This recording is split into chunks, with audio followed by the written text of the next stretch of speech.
Assalamualaikum warahmatullahi wabarakatuh.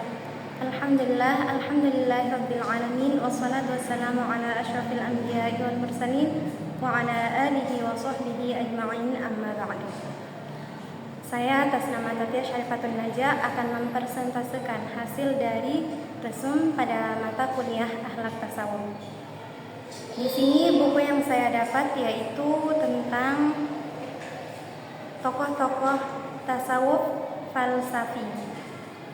Yang pertama Ibnu Arabi, yaitu Al-Syekh Al-Akbar. Ibnu Arabi yang memiliki nama lengkap yaitu Muhammad Ibnu Ali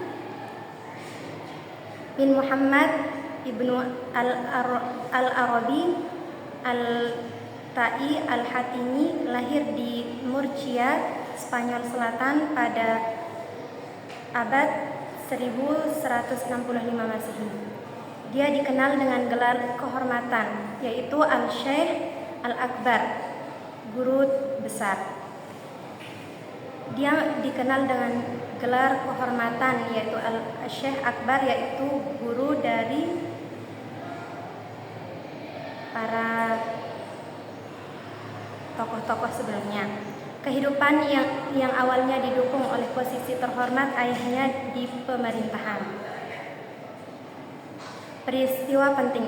Pertemuan dengan Ibnu Rushdi. Perjumpaan simbolis ini terjadi di Cordoba saat Ibnu Arabi masih muda. Dialog mereka menyoroti jurang antara jalan akal logis yaitu Ibnu Rushd dan jalan penyingkapan mistis Ibnu Arabi yang menjadi karakteristik ajaran Ibnu Arabi. Adapun karya utama dari beliau yaitu keproduktifannya sulit ditandingi dengan pemikiran ratusan judul.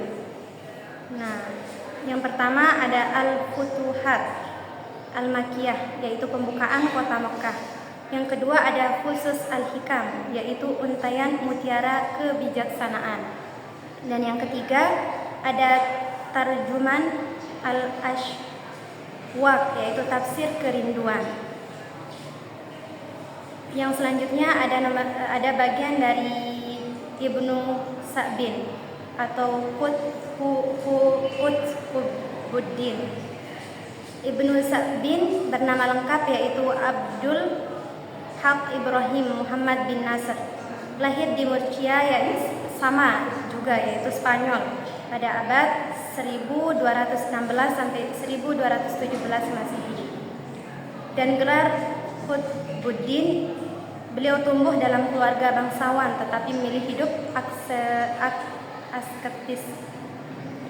Jalur intelektual yaitu menguasai bahasa Arab, sastra, ilmu agama, dan mazhab Maliki. Ia dikenal karena menjawab pertanyaan filosofis dari Raja Sisilia Friedrich. Selanjutnya bagian C, Suhrawardi Al-Maktul atau Shihabuddin. Suhrawardi bernama lengkap yaitu Abu Al-Futuh Yahya bin Yazdi Ibnu Amroh, lahir di Suhraward, Persia pada abad 1153 Masehi. Di sini galeri dari beliau yaitu Al-Maktul yang dibunuh. Jalur filosofis ialah pendiri aliran Illuminanisme Hikmah Al-Isra yang menguasai filsafat, peripatetik atau usuluddin dan usul fikih. Karya utama dari beliau yaitu karya yang berjumlah sekitar 50 judul.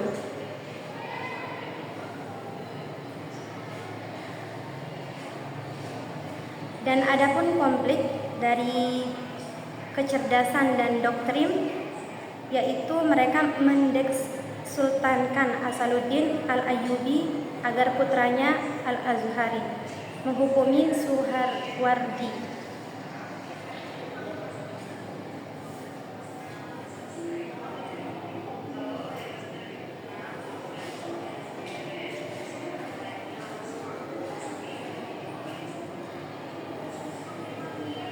Adapun tema-tema dari kontrovisual dalam pemikiran tasawuf falsafi.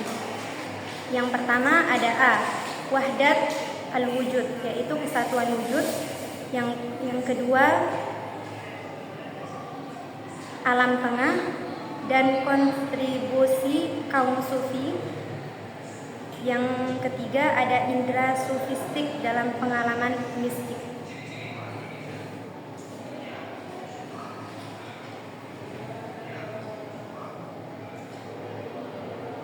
Dan yang keempat, bertemu dengan makhluk gaib. Dan yang selanjutnya ada manusia sempurna atau insanul kamil. Dan dari tema-tema kontroversial di sini saya akan menjelaskan dari uraian yang telah saya sampaikan tadi, bahwa yang pertama ada wahdat al-wujud, yaitu kesatuan wujud. Kesatuan wujud di sini adalah terminologi paling kontroversial dalam sejarah pemikiran Islam. Dan yang kedua ada alam tengah dan kontribusi kaum sufi, yang dimana alam semesta memiliki 3 dunia fundamental, yaitu dunia ruh atau yang paling tinggi. Yang kedua ada 2 tubuh, dunia tubuh atau terendah, dan dunia tengah atau imajinasi antara ruh dan tubuh. Konsep dunia imajinasi di sini ini harus dilepaskan dari pandangan positivisme atau empirisme yang dominan pada manusia modern. Selanjutnya ada indera sufistik dalam pengalaman mistik. Pengalaman mistik adalah momen puncak di mana salik atau pejalan spiritual bertemu langsung dengan zat Allah atau al-haq atau zat yang mutlak. Selanjutnya bertemu dengan makhluk gaib. Di sini alam mitsal tidaklah kosong, melainkan berisi objek-objek kemuliaan yang hanya bisa dialami oleh mereka yang diizinkan untuk memasukinya. Selanjutnya, manusia yang sempurna atau insanul kamil. Ibnu Arabi memandang manusia sangat mulia, bahkan menetapkan perbedaannya dengan makhluk lain bukan pada akal, tetapi pada penciptaannya menurut bentuk ilahi atau ilahiyah.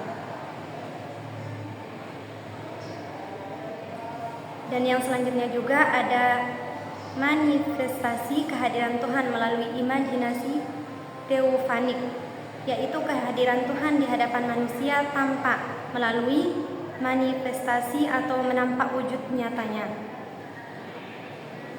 Di sini ada 2 bentuk tajalli atau penampakan. Di antaranya yang pertama ada tajalli zati, yaitu terjadi secara intrinsik pada esensi Tuhan atau penciptaan potensi. Yang kedua ada tajalli syuhudi, yaitu penampakan diri secara nyata dalam citra alam semesta atau melalui asma dan sifatnya. Mungkin hanya itu yang dapat saya sampaikan, kurang dan lebihnya mohon dimaafkan. Assalamualaikum warahmatullahi wabarakatuh.